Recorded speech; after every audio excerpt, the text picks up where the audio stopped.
नमस्कार। तो चलिए आज एक ऐसे जबरदस्त सफर पर निकलते हैं जो सिर्फ एक मौसम का बदलना नहीं है बल्कि एक पूरे उपमहाद्वीप की धड़कन है। जी हाँ, ये कहानी है मॉनसून की।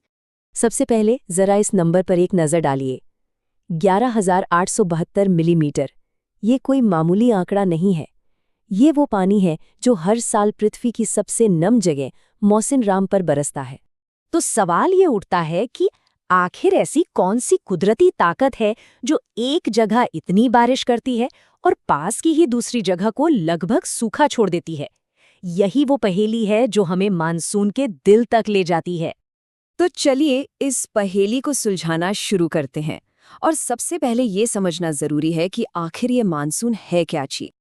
अक्सर हम मानसून का मतलब सिर्फ बारिश समझ लेते हैं, है ना? लेकिन असल में ये उससे कहीं ज्यादा है। इसका असली मतलब छिपा है इसके नाम में ही, जो अरबी शब्द मौसम से आया है। मतलब ये हवा की दिशा का एक बहुत बड़ा सीजनल उलटफेर है। और हाँ, ये कोई छोटी मोटी लोकल घटना नहीं है।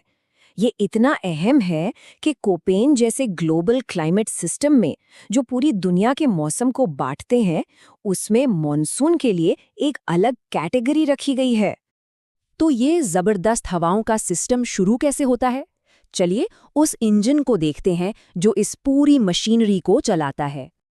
ये सारा खेल शुरू होता है गर्मी से, जब जमीन समुद्र के मुकाबले बहुत तेजी से और बहुत ज्यादा गर्म हो जाती है, तो वो एक विशाल वैक्यूम क्लीनर की तरह काम करने लगती है। वो समुद्र के ऊपर की सारी नमी वाली ठंडी हवा को अपनी तरफ खींचना शुरू कर देती है। और यहीं पर कहानी में एक जबरदस्त ट्विस्ट आता है। जैसे ही ये हवाएं भूमध्य रेखा यानी इक्वेटर को पार करती हैं, धरती का घूमना, जिसे हम कोरियोलिस इफेक्ट कहते हैं, वो अपना जादू दिखाता है।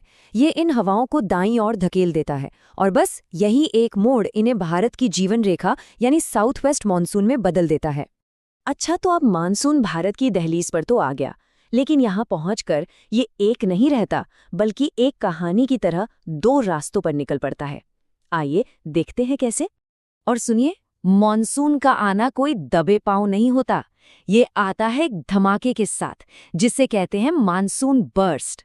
गरज, बिजली और अचानक होने वाली जोरदार बारिश के साथ ये अपनी मौजूदगी का ऐलान करता है। यहाँ पहुंचकर मानसून दो हिस्सों में बंट जाता है। एक हिस्सा अरेबियन सी ब्रांच सीधे जाकर वेस्टर्न घाट से टकराता है, और दूसरा बे ऑफ बंगाल ब्रांच एक लंबा चक्कर काटकर देश के उत्तरी मैदानों में गहराई तक बारिश पहुंचाता है। और इसका सफर रुकता नहीं है। एक बार शुरू हुआ तो बस तेजी से आगे बढ़ता जाता है। सोचिए, 1 जून को केरला और सिर्फ 10 दिन के अंदर मुंबई, और देखते ही देखते मिड जुलाई तक ये पूरे उपमहाद्वीप को अपनी नमी भरी चादर से ढक लेता है। लेकिन एक बात समझनी बहुत जरूरी है, मॉनसून हर जगह एक जैसा मेहरबान नहीं होता। इसका असर जगह जगह पर बहुत अलग अलग होता है। इसकी सबसे बड़ी मिसाल जरा इन दो जगहों को देखिए। एक तरफ है मौसिनराम, जहां 11,000 मिलीमीटर से ज्यादा बारिश होती है, और दूसरी तरफ है पश्चिमी राजस्थान, जहां 500 मिलीमीटर भी बड़ी मुश्किल से होती है। सोचिए, एक ही मॉनसून सिस्टम, लेकिन जमीन आसमान का फर्क। इसे थोड़ा और डिटेल में देखें तो हम पूरे देश को मोटे तौर पर 4 अलग अलग बारिश वाले जोन में बांट सकते हैं। बहुत ज्यादा बारिश वाले इलाकों से लेकर बहुत कम बारिश वाले इलाकों तक। ये सब कुछ पहाड़ों की लोकेशन और हवाओं के रास्ते पर निर्भर करता है। असली मॉनसून के आने से पहले भी उसके आने की आहट सुनाई देने लगती है। कुछ छोटे छोटे दूत आते हैं जो बताते हैं कि बड़ा मेहमान आने वाला है। ये सिर्फ मौसम की घटनाएं नहीं हैं, ये सीधे सीधे फसलों से जुड़ी हैं, जैसे आमों को पकाने वाली मैंगो शावर या कॉफी के फूलों को खिलाने वाली ब्लॉसम शावर। कहते हैं ना, हर शुरुआत का एक अंत होता है। तो अब बात करते हैं मॉनसून की वापसी की, उसकी लंबी विदाई की। तो ये होता कैसे है? जिस सूरज ने इस पूरे खेल को शुरू किया था, वही इसे खत्म भी करता है। जैसे ही सूरज दक्षिण की ओर खिसकता है, जमीन ठंडी होने लगती है, वो वैक्यूम कमजोर पड़ जाता है और मानसूनी हवाएं वापस लौटने लगती हैं। वापसी का ये जो दौर है, ये एक अजीब से मौसम को जन्म देता है, जिसे अक्टूबर हीट कहते हैं।